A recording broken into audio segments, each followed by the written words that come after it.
Assalamualaikum Sobat Ila, ketemu lagi dengan saya di Ila Normi Channel.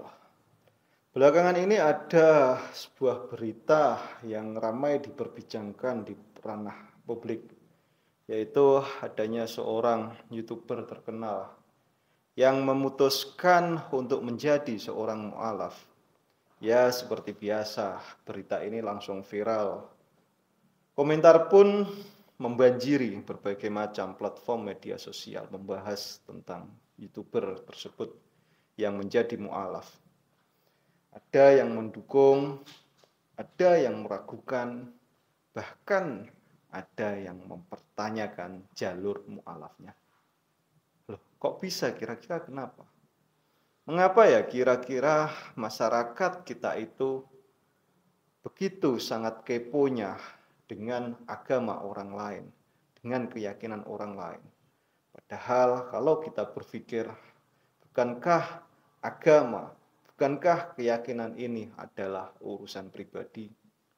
Mari kita bahas.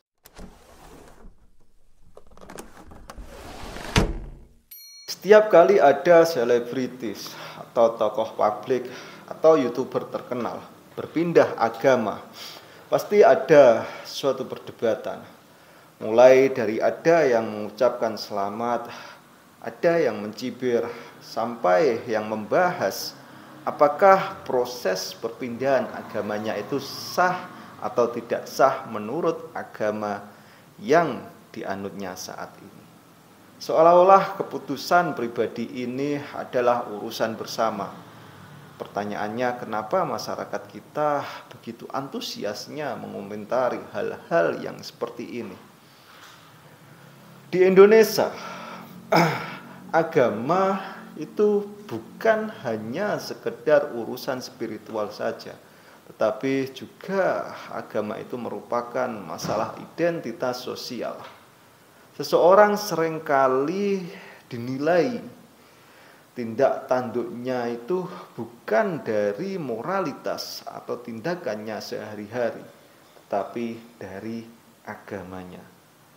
Maka dari itu banyak sekali fenomena yang ada di Indonesia. Ketika ada seorang koruptor, itu yang ditanyakan dulu agamanya apa. Misalkan agamanya itu berpihak kepada mayoritas misalkan. Nah, maka ada dalih-dalih untuk menutupi itu. Tetapi ketika agamanya itu berlainan dengan apa yang dia yakininya, maka seolah-olah mewajarkan, oh wajar dari agama itu suka korupsi dan lain sebagainya. Karena Karena itu ketika ada public figure yang berkeyakinan, berpindah keyakinan dengan penilaian-penilaian yang saya sebutkan tadi, maka masyarakat Indonesia itu menjadi sangat kepo sekali. Jadi masyarakat itu seakan-akan ini adalah isu publik, karena ya bersangkutan yang seperti apa yang saya jelaskan tadi. Penilaian tadi bukan hanya sekedar urusan spiritual agama itu, tetapi tindak tanduknya seseorang tersebut, baik buruknya yang dilakukan public figure tersebut, itu dilihat dari agamanya. Maka dari itu, bagi sebagian masyarakat yang ada di Indonesia, agama itu juga menjadi salah satu alat validasi sosial. Ada yang merasa bangga jika agamanya itu bertambah pengikutnya. Ada juga yang merasa kehilangan jika seseorang atau public figure atau YouTuber terkenal atau artis terkenal itu pindah dari agama kelompoknya. Inilah sebabnya perpindahan agama itu kerap dianggap sebagai simbol kemenangan dan simbol kekalahan. Sungguh sangat lucu sekali. Di sisi lain, peran media juga tidak bisa diabaikan begitu saja. Banyak media-media yang menjadikan isu mu'alaf ini sebagai bahan clickbait dengan judul yang bombastis. Media ini tahu bahwa isu itu pasti akan banyak mengundang perhatian. Akibatnya dari isu-isu media yang sangat bombastis itu perdebatan di masyarakat semakin panas. Padahal sebetulnya tentang mualafnya seseorang tokoh publik, tentang mualafnya selebritis, youtuber dan lain sebagainya itu sesuatu yang bukan harus diperdebatkan. Kita bisa melihat di beberapa banyak negara sekuler misalkan urusan agama ini atau urusan agama seseorang itu cenderung dianggap sebagai ranah yang privat, ranah pribadi, ranah personal. Namun kita melihat di Indonesia, privasi tentang agama itu seringkali diabaikan dan perubahan keyakinan dianggap sebagai konsumsi publik yang sah untuk diperdebatkan. Fenomena ini menunjukkan bagaimana agama terutama di Indonesia itu bukan hanya perkara iman saja, bukan hanya perkara iman personal saja, individu saja, tetapi juga sebagai politik identitas, budaya, sebagai bahkan alat untuk mencari validasi sosial. Ada beberapa cara agar masyarakat kita itu bisa lebih bijak dalam menyikapi isu perpindahan agama seseorang, public figure, atau fenomena agama sebagai identitas sosial ini. Cara yang pertama yaitu dengan menumbuhkan kesadaran area privasi. Maksudnya perubahan agama itu adalah sebuah keputusan pribadi. Keputusan pribadi yang seharusnya itu dihormati, bukan dijadikan bahan perdebatan dalam ruang publik, apalagi media sosial. Ketika membahas isu perpindahan agama seorang artis, itu riuh sekali. Bahkan sampai mengolok-olok agamanya itu sendiri secara tidak langsung. Misalkan seseorang tersebut mengolok-olok Tuhan atau sesembahannya agama orang lain. Nah, agama orang lain secara otomatis juga mengolok-olok sesembahannya. Nah, seseorang tersebut secara tidak sadar, secara tidak langsung itu mengolok-olok sesembahannya sendiri, mengolok-olok agamanya sendiri. Media dan tokoh masyarakat di sini bisa sangat berperan penting sekali dalam mengedukasi publik, dalam melatih kesadaran akan adanya kesadaran privasi ini.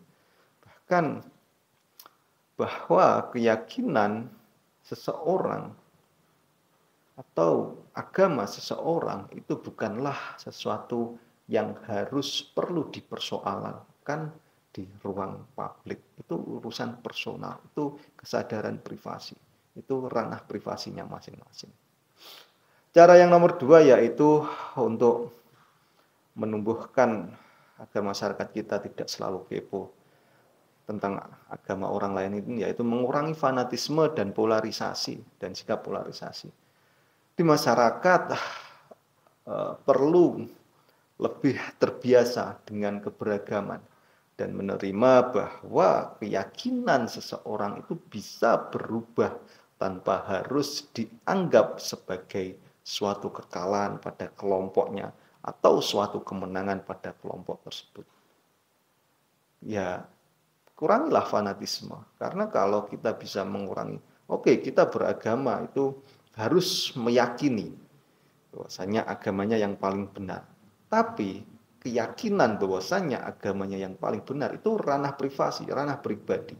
Ketika itu dimunculkan di publik, maka ya bisa ribut, apalagi yang publik yang dimunculkan dengan ranah privasi itu yang berlatar belakang seperti negara Indonesia yang banyak berlatar belakang agama yang berbeda-beda, maka kemungkinan besar terjadi konflik itu akan mungkin sekali.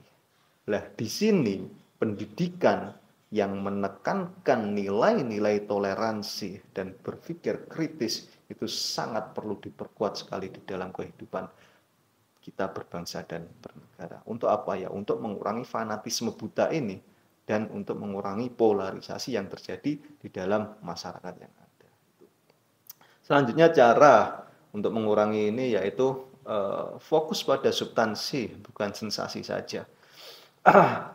Media sebaiknya tidak menjadikan isu perpindahan agama seorang public figure, tokoh agama itu sebagai sensasi untuk menarik perhatian publik, masyarakat di sisi lain, masyarakat itu juga perlu lebih kritis dalam mengkonsumsi berita-berita sampah yang tidak secara langsung itu memprovokasi oleh narasi-narasi yang memecah belah, berita-berita yang narasinya memecah belah. Kita harus lebih kritis, kita harus lebih jeli dalam mengkonsumsi berita-berita dan jangan langsung terprovokasi. Kita harus, apakah berita ini benar atau tidak, validasi itu sangat penting sekali. Selanjutnya yaitu membangun pemahaman bahwa agama itu tidak perlu dijadikan alat validasi sosial. Keberagaman seseorang, keberagamaan seseorang tidak perlu diumbar menurut saya itu, atau tidak perlu dijadikan alat pencitraan, apalagi dijadikan alat pencitraan politik praktis. Itu akan sangat menodai kesucian agama itu sendiri. Bagaimana tidak? Agama yang suci, agama yang mengatur urusan pribadi manusia dengan Tuhannya, agama yang mengatur urusan pribadi manusia dengan manusia, manusia dengan lingkungan. Lah, itu diumbar di umum, dijadikan sebuah alat pencitraan. Pencitraan apa ya? Untuk kepentingan pribadinya. Misalkan kalau di dalam agama Islam berusaha untuk memakai baju-baju seperti ala-ala Timur Tengah agar dibilang lebih seorang yang agamis, nah itu sebuah alat pencitraan. Nah itu sangat bisa mungkin sekali melecehkan agama itu sendiri, yang dimana agama yang sebetulnya sangat suci sekali, tapi hanya dijadikan sebuah alat pencitraan. Nah di sini kita seharusnya bisa lebih menghargai seseorang itu dari akhlaknya, dari tindak tanduknya setiap hari, dan kontribusinya untuk kehidupan bernegara. Bukan hanya dari level agamanya. Misalkan kalau seseorang itu sudah menjadi ustadz, gus, kiai, dan lain sebagainya, ya kalau akhlak seorang habib, gus, kiai tersebut tidak mencerminkan agama itu sendiri, ya patut kita tidak ikuti fatwa-fatwanya. Jangan hanya dia seorang kiai, dia seorang habib, dia seorang gus, lalu tingkah lakunya jelek, kita terus mengikutinya begitu saja.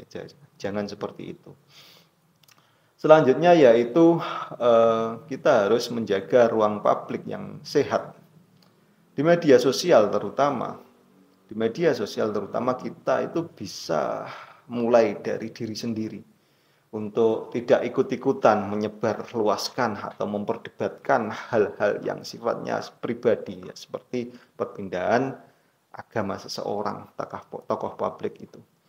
Kita berusaha untuk berusaha untuk menahan diri, tidak ikut-ikutan menyebarkan atau bahkan memperdebatkan permasalahan-permasalahan pribadi tersebut. Selanjutnya kalau kita sudah memulai dari diri kita sendiri, selanjutnya kita berusaha mengedukasi orang-orang di sekitar kita, keluarga, anak, dan lain sebagainya, dan seterusnya. Mengedukasi bahwa ada banyak hal yang lebih penting untuk didiskusikan daripada sekedar urusan agama yang sifatnya ranah pribadi. Oke Sobat Ilah, pada akhirnya memang butuh waktu dan kesadaran yang kolektif agar masyarakat itu bisa lebih dewasa, lebih bijaksana dalam menyikapi isu-isu yang seperti ini, isu perpindahan agama seorang tokoh publik ini. Tetapi perubahan bisa juga dimulai dari cara kita sendiri merespon berita yang kita terima, terutama tentang isu perpindahan agama ini. Oke Sobat Ilah, kira-kira menurut kalian, apakah tren kepo terhadap agama orang lain ini akan berkurang di masa depan atau justru semakin menjadi-jadi? Silahkan komen di dalam kolom komentar. Jangan lupa like dan share sekaligus subscribe untuk diskusi menarik yang lainnya. Sampai jumpa di video lain kali. Terima kasih dari saya. Assalamualaikum warahmatullahi wabarakatuh.